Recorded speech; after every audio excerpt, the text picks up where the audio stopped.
tenemos un mapa meteorológico tradicional donde se ven las líneas de presión atmosférica que se llaman isobaras, ¿sí? Son líneas de igual presión atmosférica, es decir, en este punto tenemos la misma presión que en este punto, en este punto, en este punto, y aquí vemos, ¿sí?, una zona de alta presión, un anticiclón, y una zona de baja presión. Noten que aquí, por ejemplo, estamos hablando de presión atmosférica en la superficie de 996 milibares y aquí tenemos de 1024.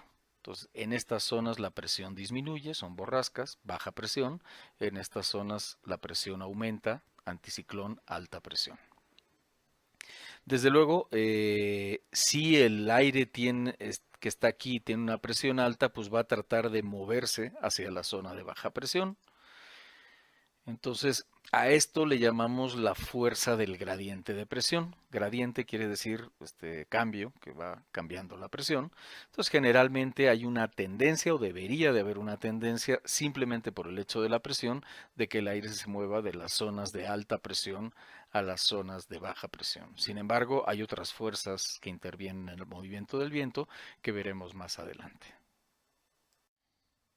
Evaluamos cuánto es la fuerza que siente una masa de aire cuando está entre dos zonas, una de baja presión y otra de alta presión. Eso se le conoce como la fuerza del gradiente horizontal de presión. Entonces supongamos que a la izquierda tenemos una masa unitaria, cuyas dimensiones, en un cubito, vamos a estudiar un cubito de aire, cuyas dimensiones son de X, de Y y de Z. Entonces, si a la izquierda hay una zona de baja presión, y la presión la podemos caracterizar como P, que está dirigida hacia la derecha, si es una presión que siente la masa unitaria, está sintiendo la presión del aire que está a su izquierda. A la derecha de esta masa unitaria, pues va a haber una zona de alta presión,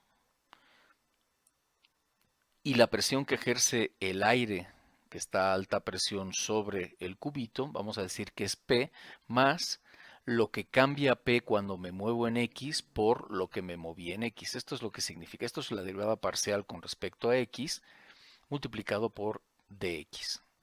De nuevo, la parcial de P con respecto a X es una derivada que lo que dice es cuánto va cambiando la presión cuando me voy moviendo en X. Cuánto va cambiando la presión cuando me voy moviendo en X. ¿Cuánto cambia en total cuando me muevo desde aquí hasta acá? Pues lo que cambia la presión por unidad de cambio en X multiplicado por diferencial de X, por lo que me moví en la dirección de X. Entonces, si aquí tenemos una presión P y yo sé que la presión cambia con esta expresión, pues a la derecha de la masa unitaria voy a tener una presión P más derivada parcial de P con respecto a X por diferencial de X. La fuerza total que sufre la masa unitaria sería la fuerza generada por esta presión P menos la fuerza generada por la presión que está a la derecha P. Son de sentidos opuestos. Entonces la presión, la fuerza total que genera la presión P sobre esta cara del cubo, sobre la cara izquierda del cubo, es la presión P multiplicado por el área que está sintiendo esa presión, que es dy por dz. Entonces esta es la fuerza total hacia la derecha, P por dy dz. La fuerza total hacia la izquierda sería esta presión, que es P más parcial de P con respecto a X por diferencial de X, multiplicado por el área que está sufriendo esta presión, que es, de nuevo, dz por dy, o dy por dz. Entonces, esto sería la fuerza total que siente la masa unitaria de aire. Desde luego, haciendo algunos ajustes, algunas simplificaciones, tendríamos que P por dy por dz menos P, esto que está afectando a todo el paréntesis entra adentro, sería menos P por dy dz, y a final de cuentas lo que nos queda es que la fuerza total es menos parcial de P con respecto a X por dx de y de z. Dx de y de z, ¿qué es? Pues es el volumen de la masa unitaria, y así lo ponemos, ¿sí? Entonces lo que tenemos es que la fuerza es menos la parcial de P con respecto a X por el diferencial de volumen, es decir, el volumen de masa unitaria que estamos estudiando. Si este volumen de aire tiene una masa unitaria, pues el diferencial de volumen no es más que 1 entre la densidad del aire. ¿Sí? La densidad del aire, recordemos, es la masa entre el volumen.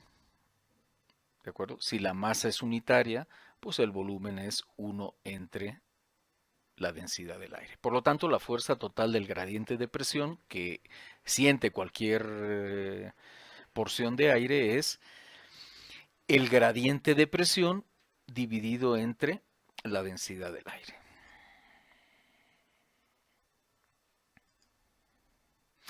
Si el aire estuviera sometido únicamente a este gradiente, pues es muy fácil. El aire se movería de zonas de alta presión a zonas de baja presión con la dirección perpendicular a las isobaras y con esta magnitud. Sin embargo, existen también la fuerza de Coriolis y la fuerza de fricción de la superficie que vamos a ver en videos siguientes.